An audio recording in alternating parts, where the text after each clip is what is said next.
حضرت عمر فاروق رضی اللہ عنہ سے مذاق کرنے کا انجام کیا ہوا؟ حضرت عمر رضی اللہ عنہ نے ایک شخص سے پوچھا، تمہارا اور تمہارے والد کا کیا نام ہے؟ تو اس شخص نے کہا، میرا نام چنگاری ہے اور میرے باپ کا نام شعلہ ہے، میرے قبیلے کا نام آگ ہے، میرے گاؤں کا نام گرمی ہے۔ حضرت عمر فاروق رضی اللہ عنہ نے کہا، اے شخص تو اپنے گھر جا۔ جب وہ گھر پہنچا تو اس کی چیخیں نکل گئیں۔ بسم اللہ الرحمن الرحیم۔ حضرت عمر فاروق رضی اللہ عنہ کی خلافت ہر پہلو سے مثالی تھی۔ ہر معاملے میں خلیفہ راشد اپنے آپ کو جواب دہ اور ذمہ دار گردانتے اور دنیا کی ہر ضرورت کا خیال رکھتے۔ نظام حکومت مضبوط بنیادوں پر قائم تھا۔ مصر اور مدینہ کا فاصلہ خاصا طویل تھا، مگر حضرت عمر رضی اللہ عنہ کے دور اندیش ذہن نے یہ فاصلہ پاٹ دیا۔ وہ اس طرح کہ مصر سے غلہ لانے کے لیے بحری جہاز استعمال کیے۔ جہازوں کے ذریعے غلہ جار کی بندرگاہ تک لایا جاتا، وہاں سے پھر اونٹوں پر لاد کر محفوظ راستے کے ذریعے ایک دن اور ایک رات میں کارواں مدینہ پہنچ جاتا۔ حاجت مندوں کے لیے حضرت عمر رضی اللہ عنہ کا دروازہ ہر وقت کھلا رہتا۔ آپ کا اصول تھا کہ جو زیادہ نیک اور متقی تھا وہی زیادہ معزز اور محترم تھا۔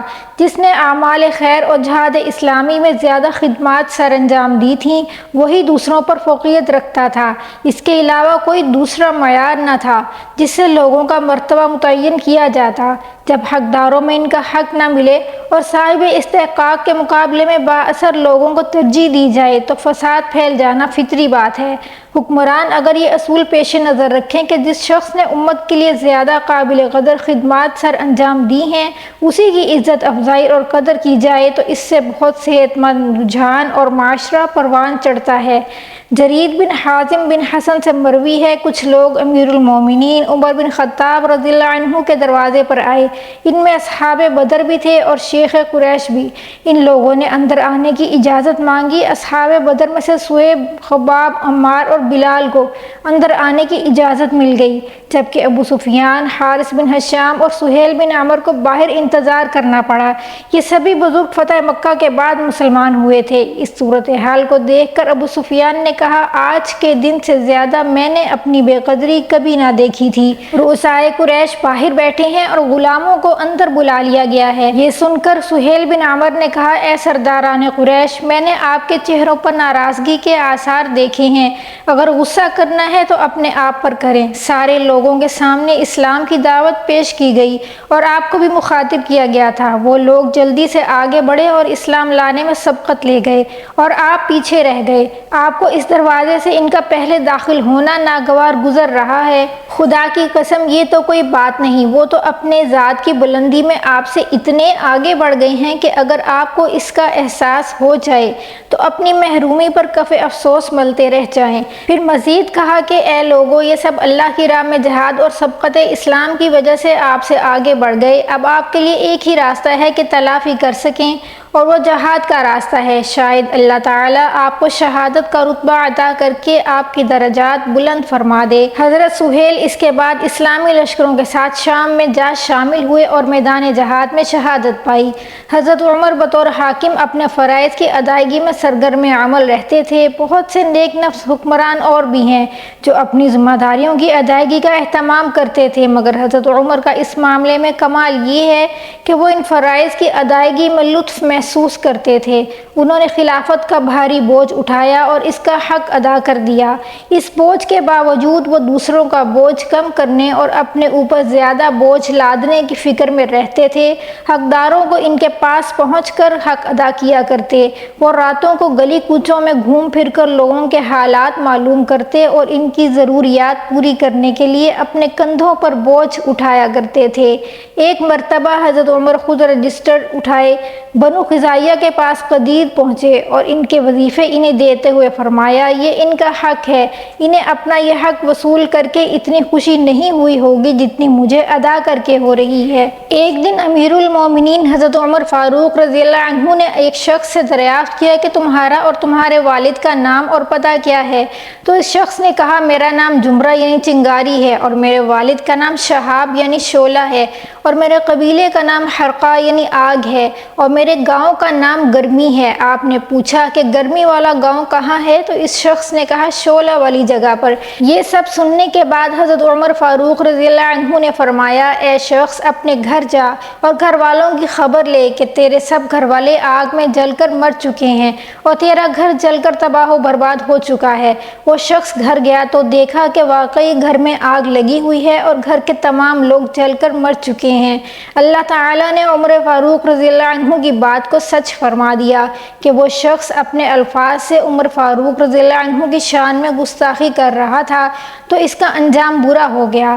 ایک مرتبہ امیر المومنین حضرت عمر فاروق رضی اللہ عنہ نے ایک عظیم لشکر ایران کے شہر نہابند میں بھیجا، اور نہابند شہر مدینہ طیبہ کے سینکڑوں میل کی دوری پر ہے، اور اس اسلامی لشکر کے امیر حضرت ساریہ رضی اللہ عنہ تھے۔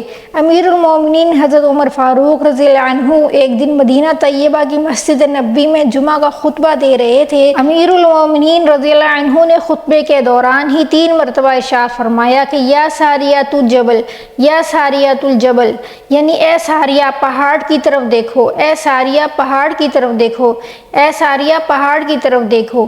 مسجد نبوی کے تمام نمازی حیران و پریشان ہو گئے کہ آخر معاملہ کیا ہے کہ امیر المومنین رضی اللہ عنہ نے خطبے کے بیچ میں خطبے کو بند کر کے حضرت ساریہ کو آواز دی، جبکہ حضرت ساریہ مدینہ طیبہ سے سینکڑوں میل دور ملک ایران کے شہر نہابند میں دشمنان اسلام سے جنگ کر رہے ہیں۔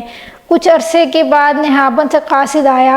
امیر المومنین حضرت عمر فاروق رضی اللہ عنہ نے اس قاصد کا حال دریافت کیا تو اس نے بتایا کہ قریب تھا کہ ہمارا لشکر شکست کھا جاتا اور ہمارے دشمن کا لشکر ہم پر کامیاب و کامران ہو جاتا کہ ہم کو ایک آواز سنائی دی جو امیر المومنین کی آواز تھی کہ اے ساریہ پہاڑ کی طرف دیکھو۔ اس آواز کو ہم نے 3 مرتبہ سنا۔ اس آواز کو سن کر ہم نے پلٹ کر اپنے پیچھے پہاڑ کی طرف دیکھا تو دشمنوں کا ایک لشکر جو بہت قریب تھا وہ پہاڑ کی طرف سے اسلامی فوج پر حملہ کرنے والا تھا، اور اس وقت تک ہم اس لشکر سے بھی بے خبر تھے، لیکن جیسے ہی ہم نے آواز سنی ہم نے فوراً باہر کی طرف بھی حملہ کر دیا۔ دشمن کی فوج ماری گئی اور کچھ لوگ بھاگ گئے، اور اللہ تعالیٰ نے اسلامی لشکر کو فتح اور نصرت سے سرفراز فرمایا۔ اس طرح دشمن کا سارا منصوبہ امیر المومنین حضرت عمر فاروق رضی اللہ عنہ کی کرامت سے خاک میں مل گیا۔ ایک مرتبہ حضرت علی رضی اللہ عنہ فرماتے ہیں کہ میں نے اپنے محبوب صلی اللہ علیہ وسلم کے وصال کے بعد خواب دیکھا کہ میں اپنے پیارے نبی صلی اللہ علیہ وسلم کے پیچھے نماز پڑھ رہا ہوں۔ نماز ختم ہو گئی تو میں نے دیکھا کہ ایک شخص کھجور کا طبق لے کر آیا اور حضور صلی اللہ علیہ وسلم کی خدمت اقدس میں پیش کیا اور عرض کیا کہ ان کھجوروں کو نمازیوں میں تقسیم فرما دیں۔ آپ صلی اللہ علیہ وسلم نے کھجور کا طبق لے لیا اور نمازیوں کے درمیان تقسیم فرمانا شروع کیا۔ حضرت مولا علی رضی اللہ عنہ بیان کرتے ہیں کہ جب میری باری آئی تو میں نے رسول اللہ صلی اللہ علیہ وسلم کی خدمت میں عرض کیا کہ میں 3 دن سے فاقہ کر رہا ہوں، اس لیے مجھے زیادہ کھجوریں عطا ہو جائیں تو بہتر ہوگا۔ تو حضور صلی اللہ علیہ وسلم نے مجھ کو زیادہ حصہ نہیں دیا۔ میں خواب سے بیدار ہوا اور نماز فجر کے لیے مسجد میں گیا۔ حضرت عمر فاروق رضی اللہ عنہ کے پیچھے نماز پڑھی۔ نماز کے بعد ایک صاحب کھجور سے بھرا ہوا طبق لے کر آئے اور حضرت عمر فاروق رضی اللہ عنہ نے کھجوروں کو نمازیوں کے درمیان تقسیم فرمانا شروع کیا۔ جب میری باری آئی تو میں نے حضرت عمر فاروق رضی اللہ عنہ سے عرض کیا کہ میں 3 دن سے بھوکا ہوں، فاقے سے ہوں، اس لیے آپ مجھے زیادہ کھجوریں عطا فرما دیں تو کیا ہی اچھا ہو۔ حضرت عمر فاروق رضی اللہ عنہ نے فرمایا، اے علی، اگر رات کو رسول اللہ صلی اللہ علیہ وسلم آپ کو زیادہ کھجوریں عطا فرما دیتے تو میں بھی آپ کو زیادہ کھجوریں دے دیتا۔ حضرت مولا علی رضی اللہ عنہ بیان فرماتے ہیں، میں حیران ہوا کہ میں نے جو کچھ خواب کی حالت میں دیکھا تھا وہ سب حضرت عمر فاروق رضی اللہ عنہ نے تمام نمازیوں کے بیچ مسجد میں بیان فرما دیا۔ امیر المومنین حضرت عمر فاروق رضی اللہ عنہ کا دورہ خلافت میں مدینہ طیبہ میں زلزلہ آیا۔ امیر المومنین حضرت عمر فاروق نے اللہ تعالیٰ کی حمد و ثنا کی اور اپنے درے سے زمین کو مارا اور فرمایا، اے ایمان والو، اللہ تعالیٰ نے اپنے نیک بندوں کو کتنا اونچا مرتبہ عطا فرمایا اور زمین کو محبوب بندوں کے تابع فرما دیا۔ دیکھیے کہ حضرت عمر فاروق رضی اللہ عنہ کے حکم سے زمین ساکت ہو گئی اور زلزلہ ختم ہو گیا۔ یہ شان حضرت عمر فاروق رضی اللہ عنہ کی ہے، تو آپ صلی اللہ علیہ وسلم کی شان و عظمت کو کون سمجھ سکتا ہے۔ اللہ اللہ تعالیٰ سے دعا ہے کہ اللہ تعالیٰ ہمیں بھی رسول اللہ صلی اللہ علیہ وسلم کے بتائے ہوئے طریقوں پر زندگی گزارنے کی طاقت اور توفیق عطا فرمائے۔ آمین ثم آمین یا رب العالمین۔